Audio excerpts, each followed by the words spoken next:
Assalamualaikum warahmatullahi wabarakatuh. Oke teman-teman, kembali lagi bersama saya Aden Muhammad Taufik. Saya mahasiswa Institut Pendidikan Indonesia Garuda. Oke teman-teman, pada review buku kali ini saya akan memaparkan ya terkait hasil review dalam buku pengantar pendidikan. Dimana dalam review buku kali ini yaitu mengenai aliran-aliran yang ada dalam pendidikan.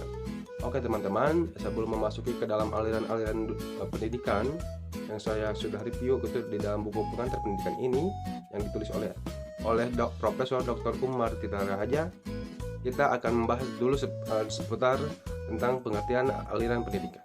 Di mana teman-teman aliran dalam pendidikan ini merupakan berbagai pendekatan ataupun teori yang digunakan di dalam pendidikan dalam memahami dan mengembangkan suatu proses pembelajaran. Nah, teman-teman, aliran-aliran pendidikan ini itu tentunya dapat berpengaruh cara guru dalam mengajar gitu. Baik itu dalam cara mengajar di dalam kelas ataupun sebagainya. Sehingga dalam proses pembelajaran tersebut ataupun pengajaran tersebut dapat tercapai tujuan dalam pendidikan tersebut. Nah, teman-teman, dari pengertian aliran pendidikan ini tentunya gitu ya, sebagai seorang guru harus bisa memahami ataupun bisa memiliki pendekatan-pendekatan yang dilakukan dalam suatu proses pembelajaran agar gitu teman-teman di dalam proses pembelajaran tersebut gitu apa yang dicapai ataupun tujuan yang dicapai akan tercapai betul. Nah teman-teman, dalam aliran pendidikan tersebut terdapat beberapa aliran-aliran yang dapat kita bahas. Yang pertama tentang aliran klasik, di mana aliran klasik ini memiliki 4 poin gitu ya. Di antaranya yaitu yang pertama aliran empiris, di mana aliran empiris ini menekankan bahwa pengetahuan diperoleh gitu ya melalui pengalaman dan observasi. Jadi aliran empiris ini merupakan suatu pengalaman ataupun misalkan pengetahuan yang dilakukan oleh yang diperoleh terhadap hasil ataupun terjun di lapangan. Yang kedua yaitu aliran nativisme, di mana aliran nativisme ini merupakan bahwa pengetahuan diperoleh gitu ya melalui bawaan ataupun kemampuan yang sudah ada sejak lahir. Jadi itu bukan tergantung ya. Jadi kemampuan yang dimiliki oleh diri sendiri ataupun diri orang lain yang dibawa oleh sejak lahir.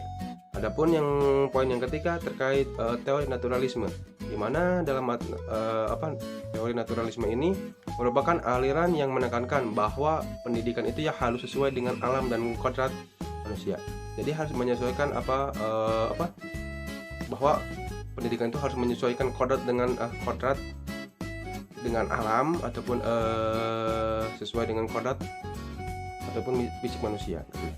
Jadi bukan tergantung fisik tapi menyesuaikan gitu antara kebutuhan yang dimiliki oleh manusia ataupun sebagainya.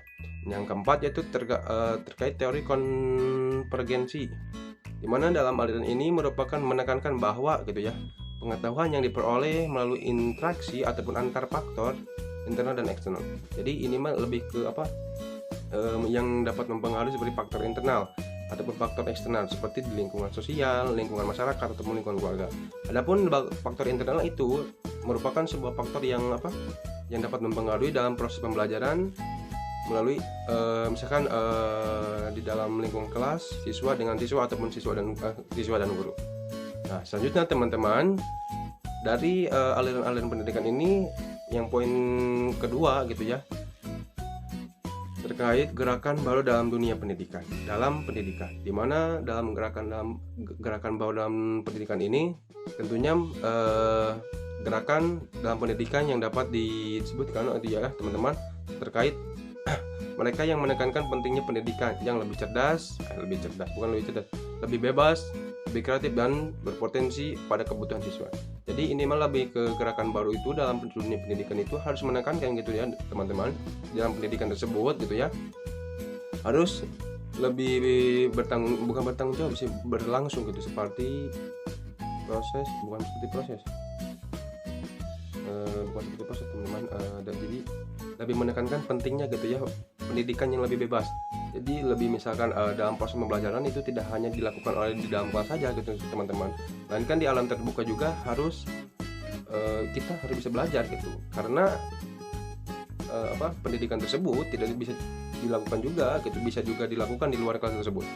Sehingga dalam proses pembelajaran ataupun proses materi yang disampaikan oleh guru, maka dalam proses pembelajaran tersebut harus lebih kreatif gitu ya, sehingga berorientasi gitu dalam pembelajaran tersebut, sehingga menyesuaikan dengan kebutuhan siswa tersebut.